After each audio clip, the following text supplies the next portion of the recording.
thunder of jets in an open sky, a streak of gray, and a cheerful... A loop, a whirl, and a vertical climb, and once again you'll know it's time for the adventures of Rocky and Bullwinkle and friends. Starring that supersonic speedster, Rocket J. Squirrel, with his pal Bullwinkle the Moose, and a host of others. Hurry, Bullwinkle! The show's about to start! I'm coming as fast as I can. Wave to the people! Yay! Now what are you doing? Signing autographs. Let's see. John Smith. But your name is Bullwinkle. I know, but that's hard to spell. We're gonna have a lot of fun. Come on and join us. Sure, there's always room for one more.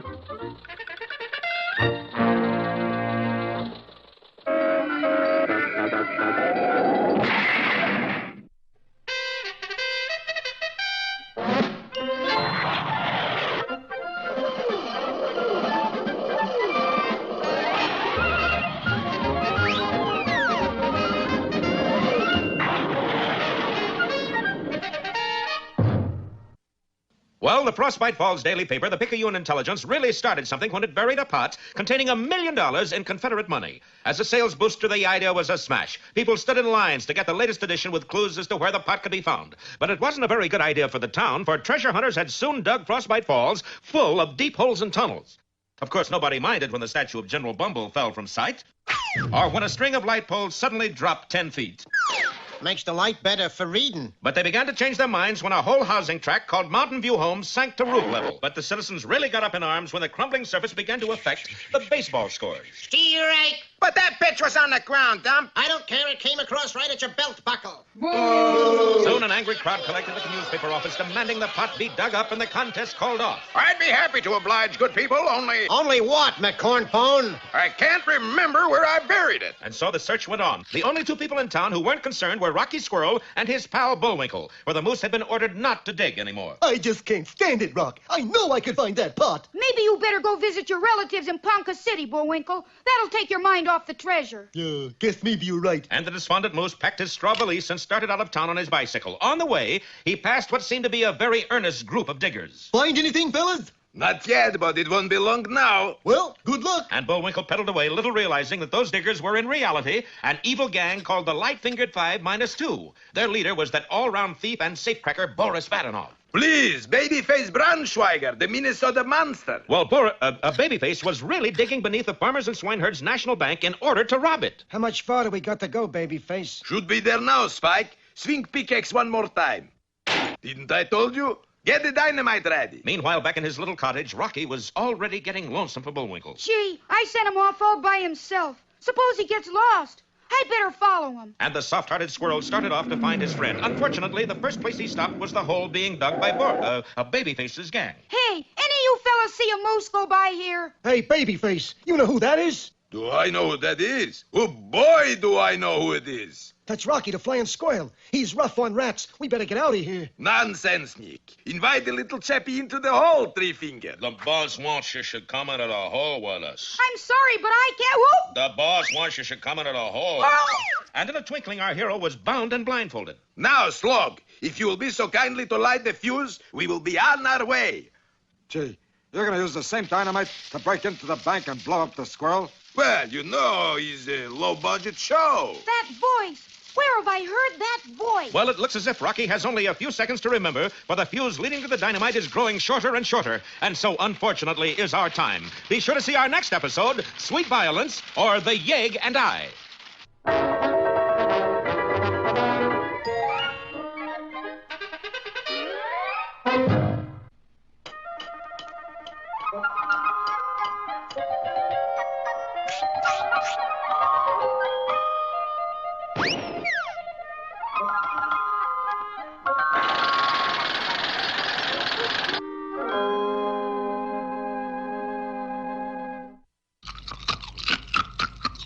Having fun, son? Oh, Hi, Pop. How do you like Plato's watermelons? Watermelon? Oh, this. Yes, that. We have watermelons at home, you know. But they're not as good as these. That's the old story. Stolen sweets are sweeter. I'm going to teach you a lesson, Junior. And I suppose the best way is to relate a fable. Yeah, I suppose so. This is the fable of the fox and the owl. In a certain village in a certain forest, there was a certain fox who continually broke the law. That's a pretty nice pane of glass you got there. Thank you. You're welcome. Ordinarily, I'd sentence you to a week in the pillory. But seeing as it's Be Kind to Foxes Week... Nice pane of glass you got there. You again. You learned your lesson? I sure have. Are you looking for trouble, Fox? Not me, Your Honor. I've got a good mind to give you 2 weeks in the pillory. However, it happens to be Kind to Window Breakers weekend. Well.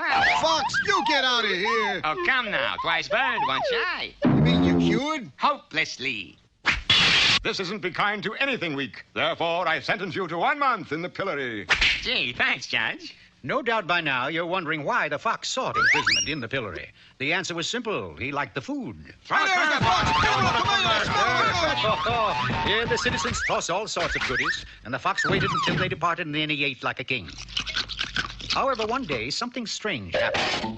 Hey, what gives with the rock? For some strange reason, the citizens threw rocks instead of food. You can't eat rocks. That does it. I'll find my sustenance elsewhere. And so he departed. In the middle of the forest, there dwelled an old owl. Not a wise old owl, just an old owl. However, he had one special talent, cooking googleberry pies.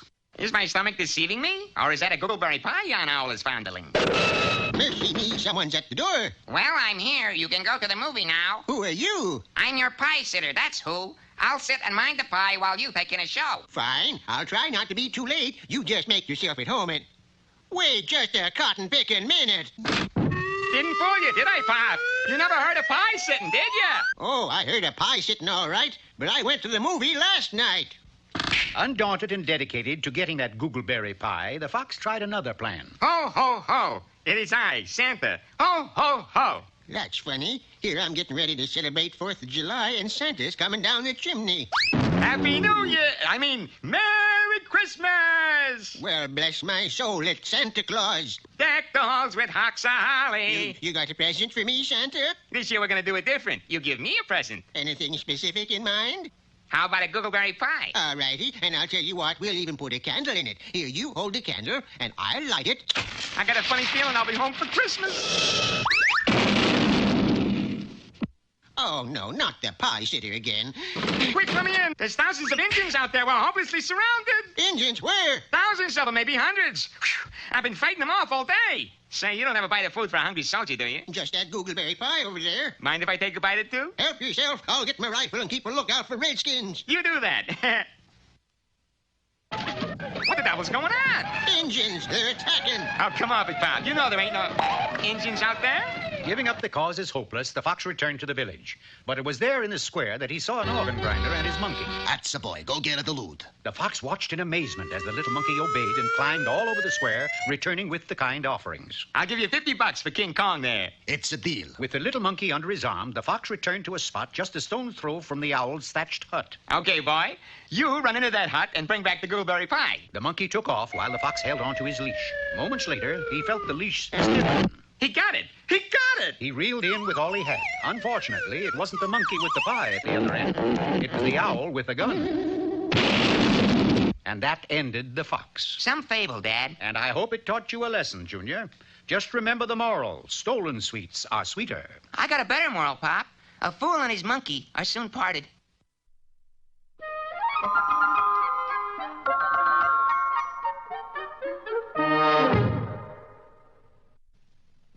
Eeny, meeny, chilly beany. The spirits are about to speak. Are they friendly spirits? Friendly? Just listen. And now, here's that man with a master touch, Mr. Know-It-All. Thank you, and hello, lovers of the touched. Today we take up the contents of my set of books on how to take your covered wagon through the West while being attacked by over 2,000 savages. They had to put my name on the back. No room. This wagon, as you can see, is covered with a special material that is absolutely resistant to all the weapons Indians use. It resists arrows, tomahawks, spears, in short, everything the Indian ever employs. Well, just about everything. Next, we have the disguise your wagon method. For this, you simply need a wagon and an old used racing car. And you go safely through the Indian territory with no one knowing you have a covered wagon. You mean I won? Last, but the most foolproof, is the balloon method. One simply takes off from the east and floats gently over the Wild West in a balloon filled with non-inflammable helium. Or was it inflammable hydrogen? I know, I look at this little teeny label on the balloon, and... Gee, Mr. Know-it-all, your book sure sounds exciting. Can I get a reservation for one of them? Hop in here with me, Rock, and I know we'll get a reservation.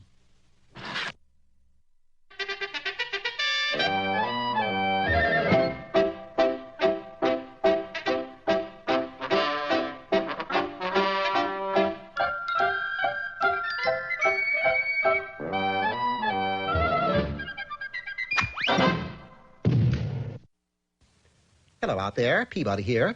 Today, Sherman and I are going back to the year 1900. What was happening then, Mr. Peabody? Oh, quite a number of things, Sherman, but we shall concentrate on a gentleman named John Holland, who invented one of the first submarines. We entered the Wayback Machine and were immediately transported to a dock just off Long Island Sound.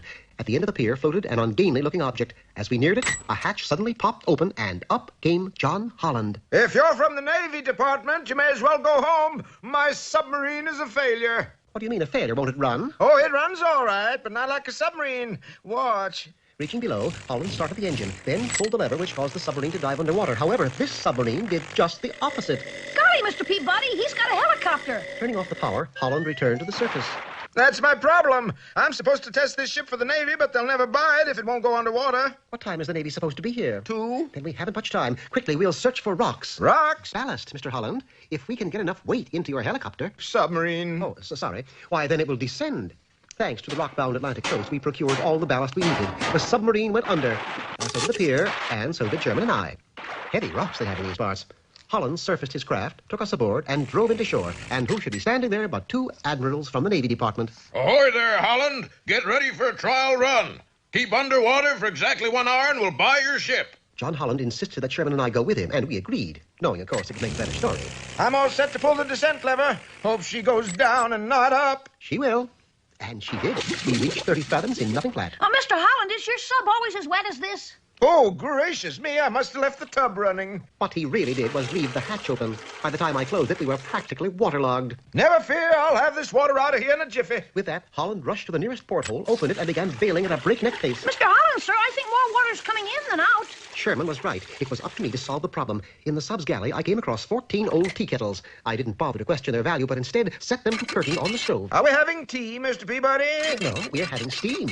Inside of 30 minutes, I had boiled away every drop of ocean in the sub. It's getting late. We better surface or else we'll miss the Navy's deadline. Sherman and I both agreed, but the submarine didn't. It wouldn't budge. I'm giving her all she's got. You think that something was sitting on us? A most accurate assumption. Something was using us for a chair. The largest and most ferocious-looking octopus I'd ever seen. Let's face it, we're trapped. Don't you worry, Mr. Holland. Mr. Peabody will get rid of that octopus. What do you think I am, Sherman? Marine land?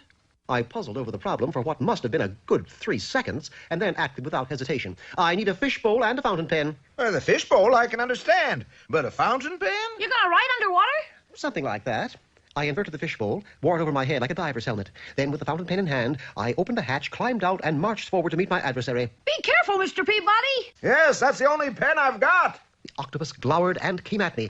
Then, instead of attacking, he produced 8 tennis balls and proceeded to juggle.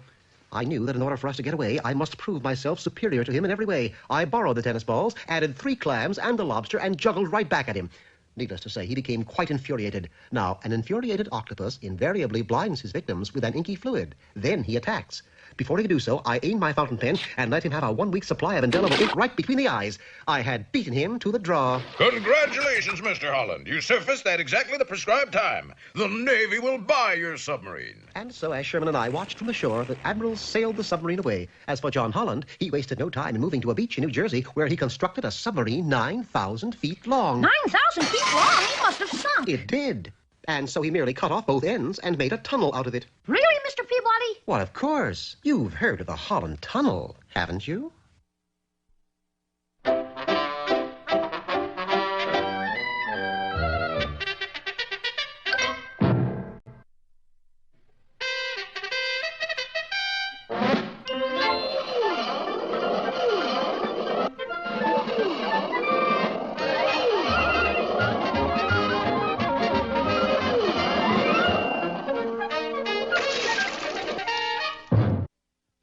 Well, things looked bad for our hero last time, didn't they? You said it. Rocky has been blindfolded and tied up in a hole under the Farmers and Swineherds National Bank right next to a charge of dynamite with a burning fuse. You said it. And the fiend behind all this is Boris Badenoff, alias Babyface Braunschweiger, the Minnesota Monster. You saw it. Come on, fellas. Last one out of the hole is a dead squirrel. Quickly, the gang scrambled to safety, leaving Rocky alone with the dynamite. Gee, if I can just get to the fuse, maybe I can put it out. And the fearless squirrel inched his way toward the sound of the sizzling fuse. First, he tried sitting on it. Ow! That'll never do. He even tried to pull the fuse out of the dynamite, only to find that it was a lot longer than he thought. Gee, I guess I'm really a goner this time. Help! Help! But the wily Babyface Badenoff had roped off the area above, and no one could get near enough to hear Rocky's cries. Meanwhile, on his way to Ponca City, Bullwinkle was pedaling slowly up the slopes of George Washington Hill. Boy, this is quite a grade. Needs a little more moose muscle. But just as Bullwinkle stood up to push hard on the pedal, his bicycle chain snapped. And Bullwinkle's bike began to rush backward down the hill at frightening speed. Of course, still facing forward, he had no idea where he was going. Sure I do. I'm going down. But you can't see where you're heading. On the other hand, I get a grand view of where I've been. Meanwhile, in the hole under the bank, Rocky watched in desperation as even the now lengthened fuse grew shorter and shorter. Hey, Babyface, that fuse is taking an awful long time. Somebody might go down and rescue that squirrel. Nonsense. Nobody but idiot would go near hole with those signs around it. But at that moment... Gangway! Look out wherever you are! And Bullwinkle's speeding bicycle crashed through the guardrail and right down into the hole. Who is it? Who's there? I'm not sure, but I think it's me. Well, who's me? Who's you? You's the Rocky the Flying Squirrel. Bullwinkle, you've come to save me. I have?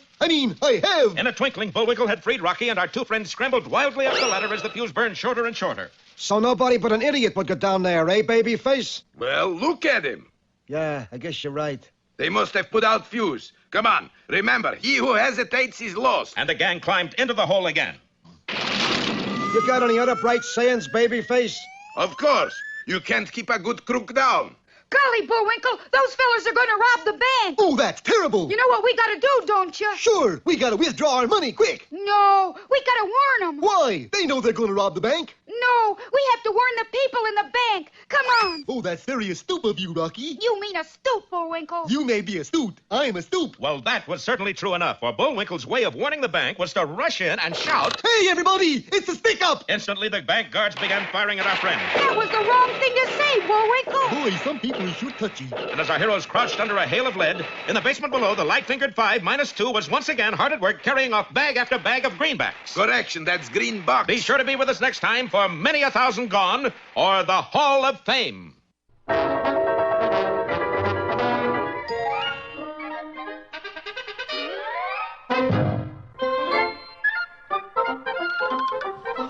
it looks as if our time is just about run out. Just enough left to tell them who the sponsor was. You got the credits, Bullwinkle? All on this itty-bitty card. Oop.